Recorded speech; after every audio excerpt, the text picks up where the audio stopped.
esse é mais um vídeo da série NESP-QL. O assunto de hoje vai ser o uso de registros de gravidade de mastite clínica.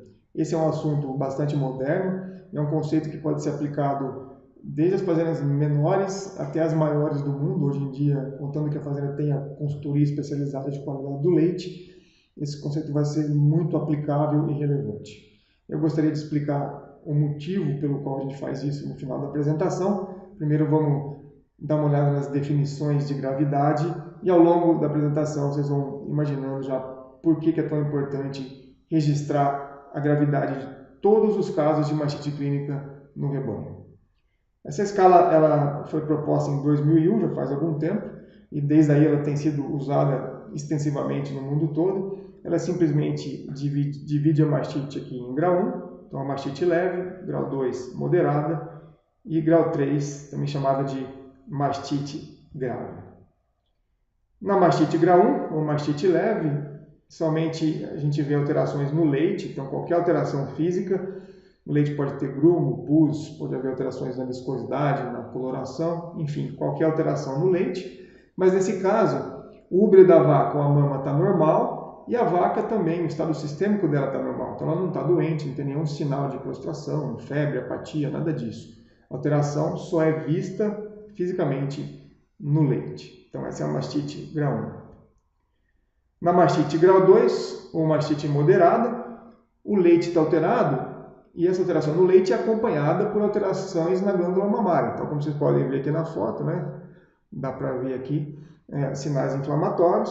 Então pode ser qualquer condição, inchaço, vermelhidão, dor, enrijecimento, aumento de temperatura, mas ainda a vaca está ok, a vaca não mostra sinais de doença. Tá? Então, essa é a mastite grau 2, ou moderada, alterações no leite acompanhadas de alterações no úbrio ou na glândula mamária. E aqui, finalmente, a mastite grau 3, ou mastite grave.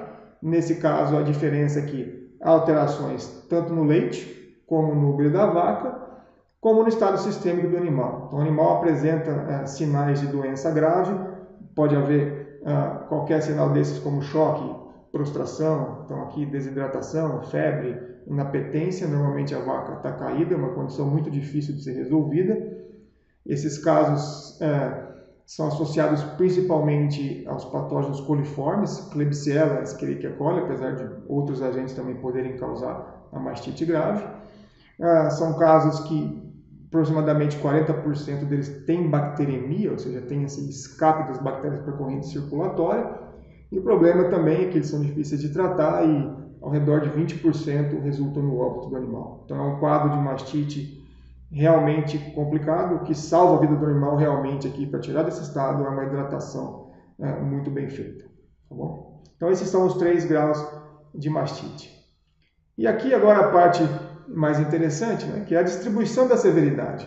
Ao contrário do que muita gente pensa, a grande maioria dos casos são casos grau 1, casos leves, olha só. Isso é comum no mundo inteiro, América do Norte, Europa, Ásia, qualquer país aqui no Brasil, pus várias referências aqui, mas 50 a 70% dos casos de mastite clínica são grau 1, ou seja, só tem um gruminho no leite, alguma alteração física ali no leite. Aproximadamente 1/3, uma variação aí de 20 a 40% dos casos são moderados, ou seja, com algum sinal inflamatório na glândula mamária, e aproximadamente 10% dos casos são severos, que deixam a vaca doente. Tá? Então essa é a distribuição. Muita gente pensa, né, que a maioria dos casos são grau 2 ou moderados, quando tem algum inchaço na glândula mamária. E vocês vão imaginando já por que isso é tão importante. Se esses casos forem ignorados, certo? Então, essas vacas, essa mastite normalmente ela não evolui para a destruição da glândula mamária, como algumas pessoas pensam. A vaca vai ter um pouco de grumo no leite, algum sinal assim, e depois de 4 a 5 dias, esses grumos vão regredir, o leite volta ao estado normal, mas parte dessas vacas vão estar subclinicamente infectadas. Esse é o grande problema. A gente ignora essas mastites, elas vão voltar para o estado subclínico e as vacas vão continuar como fontes de infecção para outros animais do rebanho. Então aí vocês vão percebendo já por que é tão importante não ignorar as mastites grau 1, que são a maioria das mastites. Aqui está um exemplo real, nós pedimos para um produtor uma vez, estava participando de um controle de mastite que nós fizemos na propriedade dele, e ele registrou aproximadamente 80 casos de mastite clínica, e olha só os resultados. Então, nesse caso, a maioria, grande maioria, 91% dos casos eram casos moderados, que os ordenadores registraram, e apenas 1% dos casos eram leves, vejam só. Então, o que está acontecendo com esse rebanho? Será que ele é diferente de todos os outros? Diferente de todos os resultados que a gente esperaria encontrar? Lembra que eu disse que 50% a 70% dos casos são leves? Nesse caso, é claro que era uma definição de mastite, um problema de definição. Os ordenadores achavam que mastite era só quando havia algum sinal inflamatório, como inchaço, por exemplo, na glândula mamária. Então, os casos leves, só com um pouco de grumo ou qualquer outro sinal menor inflamatório, eles não eram considerados como mastite, dessa forma não eram tratados. Isso foi um grande problema nessa fazenda. Depois que a gente mudou essas definições, esses casos começaram a ser tratados quando o tratamento era justificado, logicamente, e isso causou um impacto muito bom na redução da CCS. Lembre-se que o tratamento de mastite clínica é um dos pontos principais, né, dos famosos 5 pontos de controle do NMC. Então, de novo, né, se essas mastites leves forem ignoradas, essas vacas provavelmente vão voltar para o estado subclínico, muitas delas, e continuar transmitindo mastite para as companheiras no rebanho.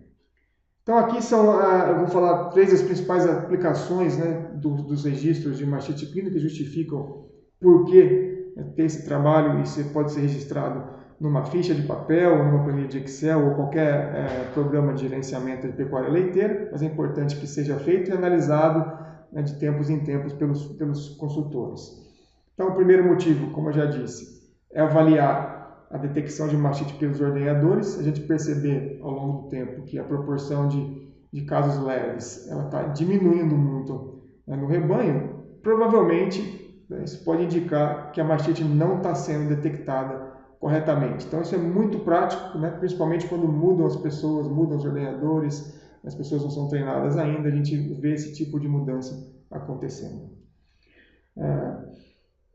Os registros de gravidade podem ser usados para definir protocolos, isso é muito comum, principalmente no grau 2 e grau 3, a vaca deve receber um anti-inflamatório, tá? Um anti-inflamatório não esteroide, por exemplo. Então, a gente pode definir os protocolos baseados na gravidade também.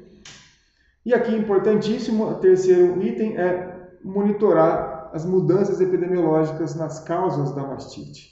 Então, é comum, vou dar um exemplo aqui de surtos de Klebsiella, é comum em fazendas que usam colchão com serragem, normalmente a Klebsiella gosta muito de serragem, e às vezes elas vêm mais úmidas, e aí a gente tem surtos de mastite clínica grave causados por Klebsiella. Então, a gente vai acompanhando isso ao longo do tempo. Se a gente vê que a proporção de casos severos aumentou rapidamente, isso pode significar surto de bactérias coliformes ou qualquer outro agente que possa causar mastite grave. Então, são essas 3 utilizações, tá?